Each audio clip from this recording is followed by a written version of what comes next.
If I put the mic near my heart, you would actually hear my heart beating. And that's because my good friend Terry, in his usual style, he told me, Achimwene, it's trouble out there. Your heart will be beating. But I was thinking to myself, it's never easy if you're going to talk about something that you're passionate about, especially if it's on human rights and issues. So forgive me if you hear my heart beating. It's really because I'm passionate. I had a rock and a hard place before I came here. And the reason for that is because one of my clients, who also became a very good friend, told me, Landilani, nizachita bwanji ukaenda, which means, what will I do if you go to the United States? Why did she say those words? It's because this good friend of mine is a transgender and is now serving a life sentence in prison. For what?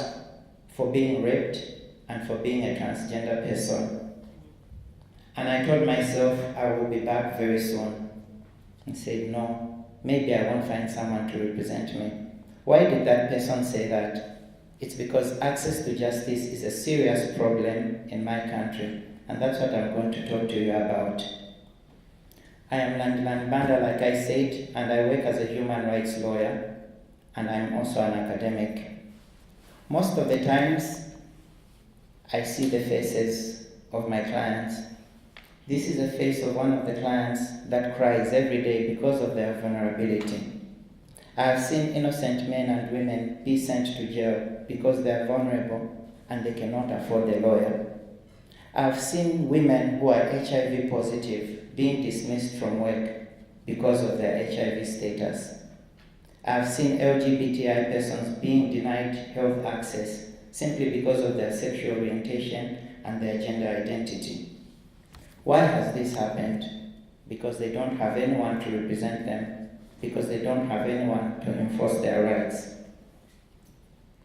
The Universal Declaration for Human Rights embodies one of the most important statements for human existence, which was stated in the United States Constitution.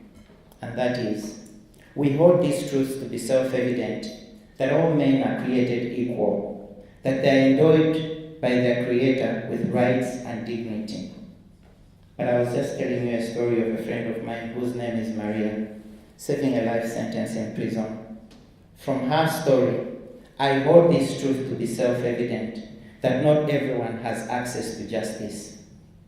Not everyone can afford a lawyer. Not everyone can have their story told. And because of that, it is important that we respond to this need. So why access to justice? Why access and why justice? Because of the barriers that people face. People need to be heard. People need their stories to be heard. We always speak about justice as the foundation for our society, but how do we actually actualize that? Through access to justice. Access, because justice should not be a commodity that we buy. Access, because justice should not be a preserve of the rich. And access, because as Martin Luther King said,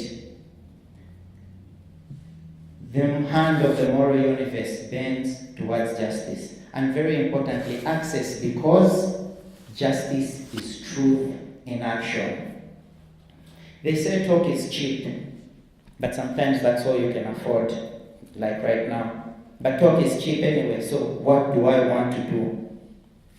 When I go back home, I plan to set up a university-based human rights law clinic. And I want to do those three things.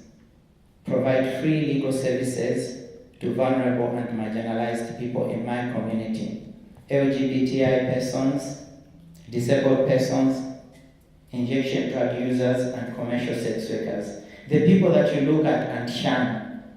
The people that you look at and say, why is he engaging in sex? Why can't he go to school? The people that you look at and say, why is he gay? Why is he lesbian? Why is he transsexual? We have all the judgments that we can make in our lives, but we all have our vulnerabilities.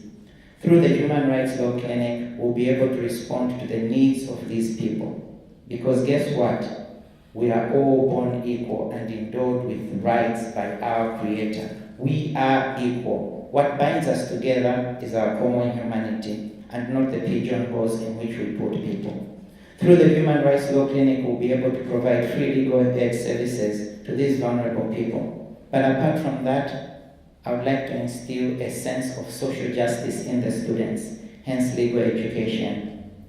And since law is always a strong instrument, we'll use the courts of law to advocate, but we'll also see if we can talk to policymakers and legislation makers. Let me end my speech by saying something that I think is very important to you. They say you can hear the truth and you can know the truth and turn your eyes, close your ears, or turn your head. But after that, you can never say again that I do not know and I have not heard what the truth is after you've heard it, after it has been said to you, or after it has been shown to you.